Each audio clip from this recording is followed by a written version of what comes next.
வீட்லேயும் left over rice கண்டிப்பாக இருந்திருக்கும். இந்த பழைய சாதம் என்ன பண்ணுறதுன்னு தெரியாதவங்களுக்கு ஒரு குட்டி ரெசிபி சொல்கிறேன். நல்ல கிறிஸ்பியான வடை செய்யலாம். ஃபர்ஸ்ட் ரைஸை தண்ணி இல்லாமல் நல்லா பிழிஞ்சு எடுத்துக்கோங்க. தண்ணி இருந்தால் வடையில் நிறைய ஆயில் அப்சர்வ் ஆகும்.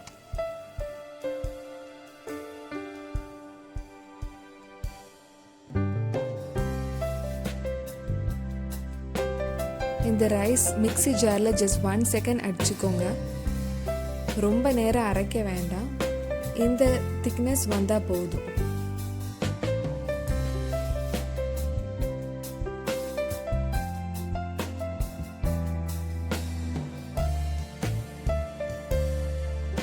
½ டேபிள்ஸ்பூன் சால்ட் ஆட் பண்ணுறேன். நான் ஆல்மோஸ்ட் 2 கப் ரைஸ் எடுத்திருக்கேன். அதுக்கு 1 மீடியம் சைஸ் சாப் ஒனியன் ஆட் பண்ணுறேன். ஒரு சின்ன பீஸ் இஞ்சி கட் பண்ணது, 2 பெரிய பச்சை மிளகா, கருவேப்பிலை, லாஸ்ட்டாக கொஞ்சம் காயப்பொடியும் யூஸ் பண்ணுறேன். நல்லா மிக்ஸ் பண்ணிக்கோங்க. இதில் உளுந்து ஆட் பண்ணணுன்னா பண்ணிக்கலாம். நான் இப்போ வெறும் பழைய சாதம் மட்டும்தான் எடுத்துருக்கேன். பேன் நல்லா ஹீட் ஆனதுக்கப்புறம் வடைக்கு தேவையான எண்ணெய் ஊற்றுங்க.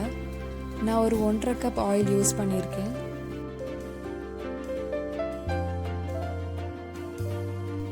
நான் இப்போ ரீசெண்டாக தான் வடை எப்படி போடுறதுன்னு கற்றுக்கிட்டேன்.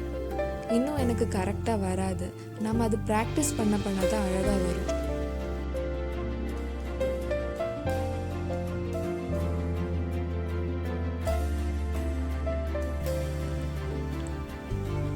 ஆயில் நல்லா ஹீட் ஆயிடுச்சு.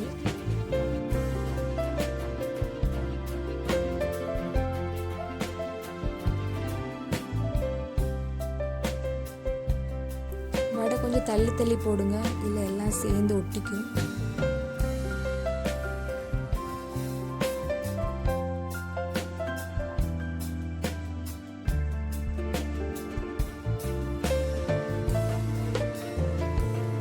ஒரு சைடு வெந்ததும் கேர்ஃபுல்லாக திருப்பி போடுங்க.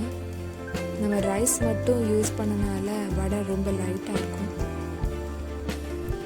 சில டைம் வடை உடஞ்சி போயிடும்.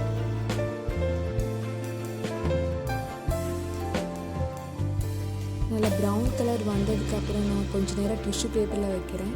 ஏதாவது எக்ஸஸ் ஆயில் இருந்தால் அப்சர்வ் ஆகிடும். பழைய சாதம் வச்சு ஒரு கிறிஸ்பியான வடை ரெடி ஆயிடுச்சு. உங்கள் வீட்டில் லெஃப்ட் ஓவர் ரைஸ் இருந்தால் நீங்கள் என்ன பண்ணுவீங்கன்னு கீழே கமெண்ட் பாக்ஸில் சொல்லுங்கள்.